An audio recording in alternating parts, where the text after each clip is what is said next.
श्री राधे राधे, हरे कृष्णा। हम सब साधक श्री हित 84 श्रवण कर रहे हैं। राधा बाग में श्री हित 84। पूर्ण पुरुषोत्तम बना श्याम सजनी, वन की लीला लाल ही भावे। गतांग से आगे। प्रेम में ही सब कुछ संभव है। प्रेम जो कराए कम है, ये प्रेम है जो प्रिया को प्रीतम बना दे और प्रीतम को प्रिया। प्रेम के वश में जीव हो तो बड़ी बात नहीं है।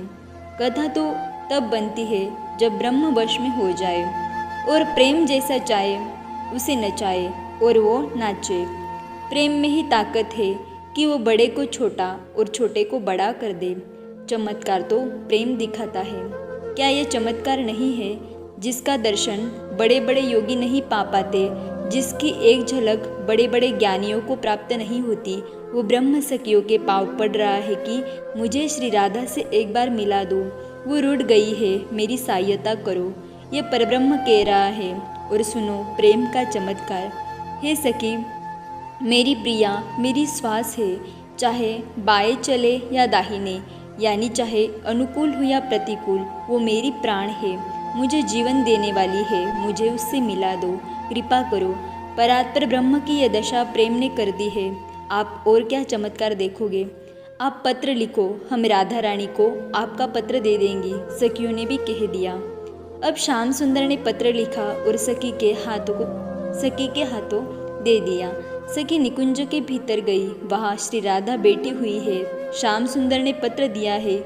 जैसे ही सुना, श्री राधा को रोमांच होने लगा, उनके नेत्रों से अश्रु बहने लगे। आहा, मेरे प्रीतम का पत्र! ये प्रेम का चमत्कार ही तो है कि वो पत्र छूती नहीं है। सखिया कह रही है, पत्र तो पकड़िए। श्री राधा रानी कहती है, मेरे प्रीतम का पत्र है, बड़ा ही सुकोमल है, मेरा अंग उनकी याद में तप रहा है। सखी, मैंने अपने हाथों से इसे पकड़ा ना तो जल जाएगा। सखिया कहती है, हम पकड़ लेती है, पत्र को आप पढ़ लो। श्री राधा रानी कहती है, देखूंगी पत्र को तो गल जाएगा। क्यों अश्रु अभी तक जैसे तैसे रुके हुए हैं? तो चलो प्यारे, बाहर ही तो बैठे हैं, सखियों ने कहा। श्री राधा बोली, अब चला भी नहीं जा रहा। उनसे कहे कि वो आए और मुझे अपने हृदय से लगाए, तभी देह में चेतना आएगी। सखिया बाहर गई और बोली, चलो प्यारे, अब निकुंज के भीतर चलो। श्याम सुंदर ने कहा, मेरी प्यारी ने क्या कहा? उन्होंने बुलाया है, सखिया बोली। श्याम सुंदर को यह सुनते ही हर्षोन्माद होने लगा, उनका अंग अंग प्रेम से भर गया। अब वो कह रहे हैं, सखी मुझसे अब नहीं चला जा रहा, उन्हीं को बोल कि वो मेरे पास आए। सखी श्याम सुंदर की स्थिति देखकर भीतर गई तो वहाँ श्री राधा नहीं थी। सखी बाहर आई तो यहाँ श्याम सुंदर नहीं है। सखी भ्रम में पड़ गई, वो समझ नहीं पा रही। तभी दोनों सामने से आते हुए सखी को दिखाई दिए। सखी प्रेम के कारण मूर्छित हो गई। ये प्रेम है, ये प्रेम का चमत्कार है, समझ नहीं आएगा, समझना भी नहीं है, ये रस है, पीना है। अरे राधा, तुम्हारे भ्रूम भंग से बेचारे त्रिभुवन श्याम सुंदर टेढ़े हो गए। तुम्हारे नैनों के अंजन ने उन्हें सांवरा बना दिया। वे पूरा राधा नाम नहीं ले पाते, रा कहते ही बेसुध हो जाते हैं। धा तो वो बोल ही नहीं पाते। सखी आगे कहती है, बोल नहीं पाते क्या, पूरा राधा नाम सुन भी नहीं पाते। कोई प्रेमी रा कहता है, ये रा सुनते ही दौड़ पड़ते हैं और धा सुनने के बाद तो उसके आगे दीनहीन बन जाते हैं। वो उस प्रेमी के पूर्ण वश में ही हो जाते हैं। ये प्रेम का चमत्कार नहीं है। प्रेम तत्व सर्वोपरि तत्व है, इसलिए इसको कम नहीं समझना चाहिए। ये ब्रह्म को भी खिलौना बनाने की शक्ति रखता है। ये प्रेम है।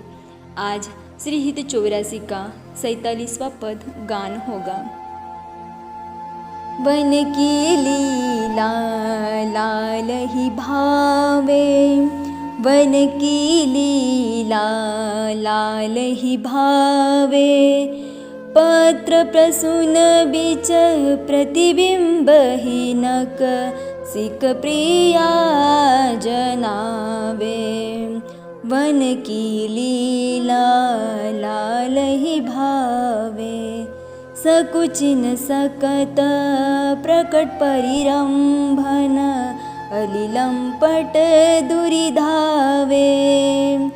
संभ्रम देत कुल की कल कामिनी, रति वीर न कलह मचावे, वन की लीला लाल ही भावे। उलटी सबे समझी नैननी में, अंजन रेख बनावे। श्रीहित हरिवंश प्रीति रीति बस, सजनी श्याम कहावे। वन की लीला लाल ही भावे, वन की लीला लाल ही भावे। ध्यान। सुंदर श्री वृंदावन है, उनकी लताएं पुष्पों से भरी हुई है। लताएं भी इतनी प्रेममयी है कि वृक्षों से लिपट गई है। मोर मोरनी के साथ विहार कर रहे हैं, हंस हंसिनी जोड़े में जल क्रीड़ा कर रहे हैं। कमल कुमुदिनी दोनों परस्पर जुड़े हुए हैं। सब कुछ इस जीवन में प्रेम का शासन ही चल है। श्याम सुंदर अकेले झूमते हुए आ रहे हैं। वनमाला उनकी घुटनों तक लटक रही है। मोरपंख सिर में सुशोभित है।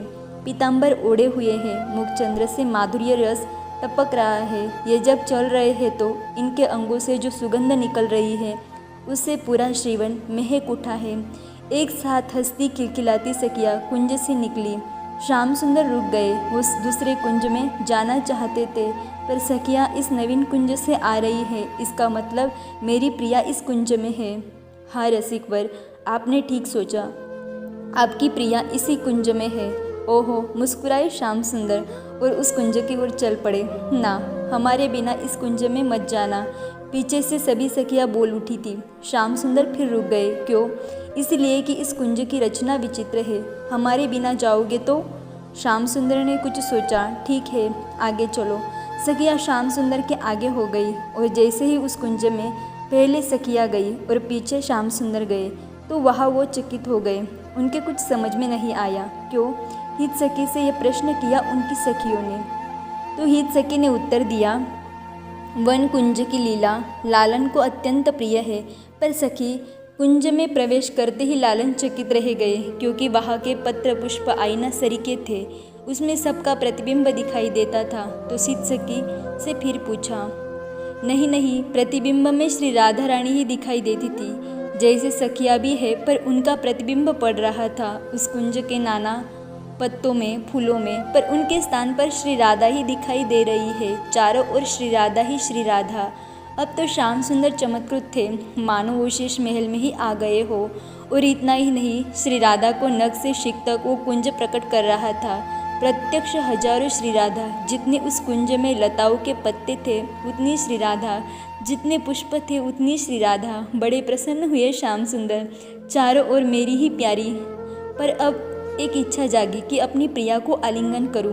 वो आगे बढ़े तो पीछे से सखिया बोली, इसको नहीं।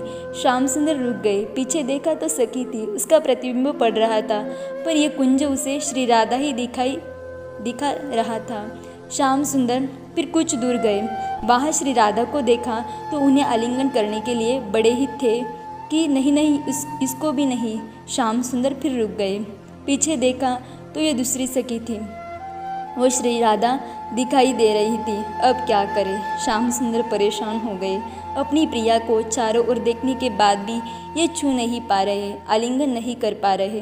अब उन्होंने ये प्रयास तो छोड़ ही दिया, क्योंकि समझ गए इनमें अधिकतर सखियाँ हैं जो प्रिया दिखाई दे रही है, और मैंने जाकर किसी को आलिंगन कर लिया तो बड़ी हंसी होगी। तब श्याम सुंदर के मन में एक उपाय सूझा। क्यों न एक काम करे, प्रिया के अंग की सुगंध तो मैं समझता हूँ। तो मुस्कुराते हुए श्याम सुंदर भ्रमर बन गए और हर पत्र और पुष्प को सूंघने लगे। पर यह सब श्री राधा रानी ही कर रही है। भ्रमर बनकर श्याम सुंदर जैसे ही उनके पास आते वो वहाँ से चली जाती। इस तरह रति रन मधुर कलह श्री राधा जी और बढ़ाने लगी। इस उपाय ने भी काम नहीं दिया तो श्याम सुंदर सोचने लगे, सखियों को तो प्रिया जो दिखाई दे रही है, मुझे ही क्यों नहीं। तब उनके मन में एक विचार आया कि ओहो, उनका सखी देह है, मेरा पुरुष देह है, इसलिए मुझे श्री राधा रानी दिखाई नहीं दे रही। क्या करें? हाँ, उपाय सूझा। तो सखी की ओर पीछे मुड़े और बोले, अपने आंखों का अंजन देना। सखी ने कहा, ना ना ना। प्रार्थना करने लगे, सखी ने कहा, मेरी आँख का अंजन लगा लोगे तो सजनी बन जाओगे। श्याम सुंदर बोले, सजनी बनकर ही मुझे मेरी सजनी मिलेगी, नहीं तो मिलेगी नहीं। सखी को पकड़कर उसके आँखों से अंजन लेकर श्याम सुंदर ने जैसे ही अपने आँखों में अंजन लगाया, चमत्कार हो गया। अब श्री राधा रानी श्याम सुंदर को दिखाई देने लगी तो दौड़कर श्री राधिका जी ने ही श्याम सुंदर को आलिंगन कर लिया और बहुत हंसी। सारी सखियाँ हंस रही थी। श्री राधा रानी अब श्याम सुंदर के कपोल में चूमते हुए कह रही थी, श्याम सजनी, मेरी प्यारी सजनी। उस समय श्याम सुंदर प्रीति विवश हो कुछ बोल ही नहीं पा रहे थे। हित सखी बोली, यह है प्रीति का चमत्कार। सारी सखियाँ प्रमुदित हो उठी थी। वन की लीला लाल ही भावे। आगे की चर्चा हम कल श्रवण करेंगे। तब तक के लिए राधे राधे, हरे कृष्णा।